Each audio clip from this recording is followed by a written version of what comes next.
So there's an amazing story here from Ryan J. Riley, and it's about debtor's prison. Now, debtor's prison is supposed to not be a thing in the modern world.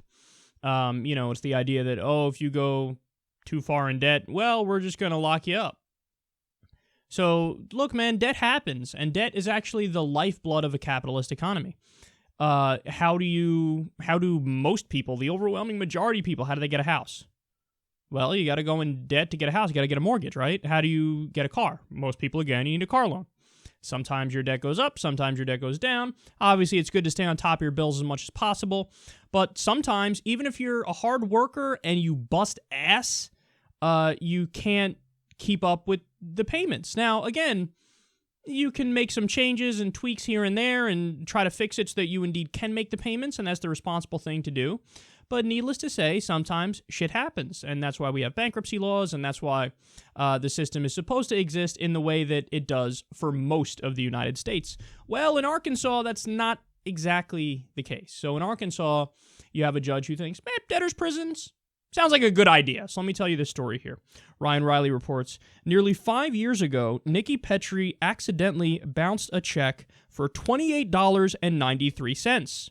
Judge Milas Butch Hale, the man behind so-called debtor's prison in Sherwood, Arkansas, sentenced her to jail last month for 35 days, even after she paid hundreds of dollars in court fines and had been arrested in connection with the case at least 7 times. Petrie, who is now unemployed and taking care of her father, says she was never asked whether she had the financial means to afford thousands of dollars of fees the court wanted to collect in connection with that single bounced check. She is a plaintiff in a federal class action lawsuit filed last week by the ACLU and the Lawyers Committee for Civil Rights under law. Okay, so the details of her story are absolutely mind-blowing. She explains how she was working somewhere and she was getting direct deposit into her bank account. That's how she was getting her check. It was direct payment into her bank account. And what happened is she eventually left that job for another job. When she left that job, apparently the last paycheck wasn't direct deposit. They had held the last paycheck. It was an actual paycheck, and she had to come and pick it up if she indeed wanted to put it into her account. So she didn't know that. She didn't pick up the check. So lo and behold, she overdrew. She overdrew by $28.93 from her account.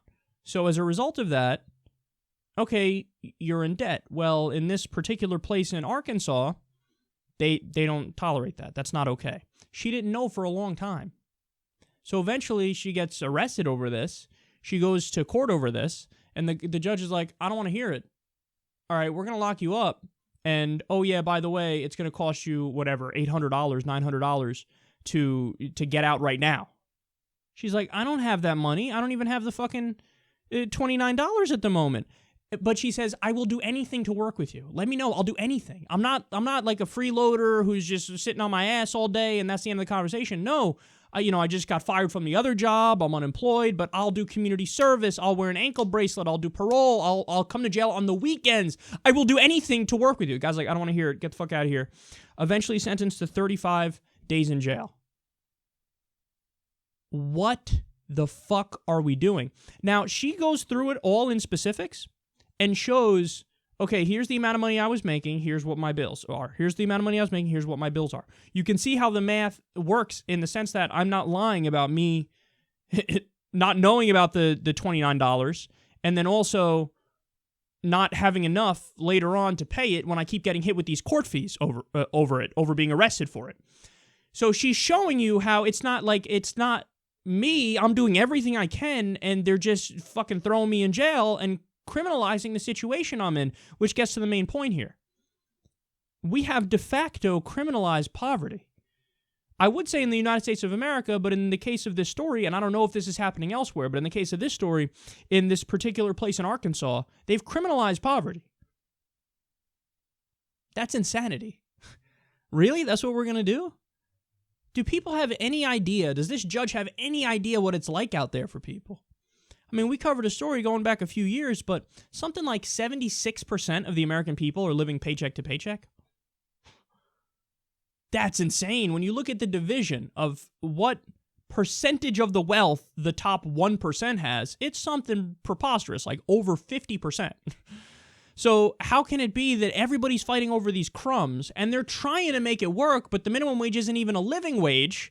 And then if you can't make it work in this system that's rigged for it not to work, in some instances, they're just going to lock you up. What a horrific system this is, man. I hope she wins her lawsuit, and we have to change this. We can't criminalize poverty. This also reminds me of the multiple stories that have come out of various places across the U.S. where they're trying to criminalize homelessness. So they'll make it so that, we ban, obviously, loitering in some places. We ban sitting in some places, because what they're trying to do is take homeless populations that have moved into an area and just, get the fuck out of here. You're hurting the housing prices, which is an argument that they often make. Like, you're human beings and you're struggling and you're out there in these harsh conditions, but we're just going to try to kick you out of wherever you go because we don't want these housing prices to be affected. There's a better way to fix this. And again, you actually net save money in the long run if you give each homeless person a one-room apartment. They've done studies on this. The government net saves money if you just give them a roof over their head. Because if you don't give them a roof over their head, they end up being sent to mental institutions and hospitals and going in and out of prison, and then that adds up to more than if you just gave them a room.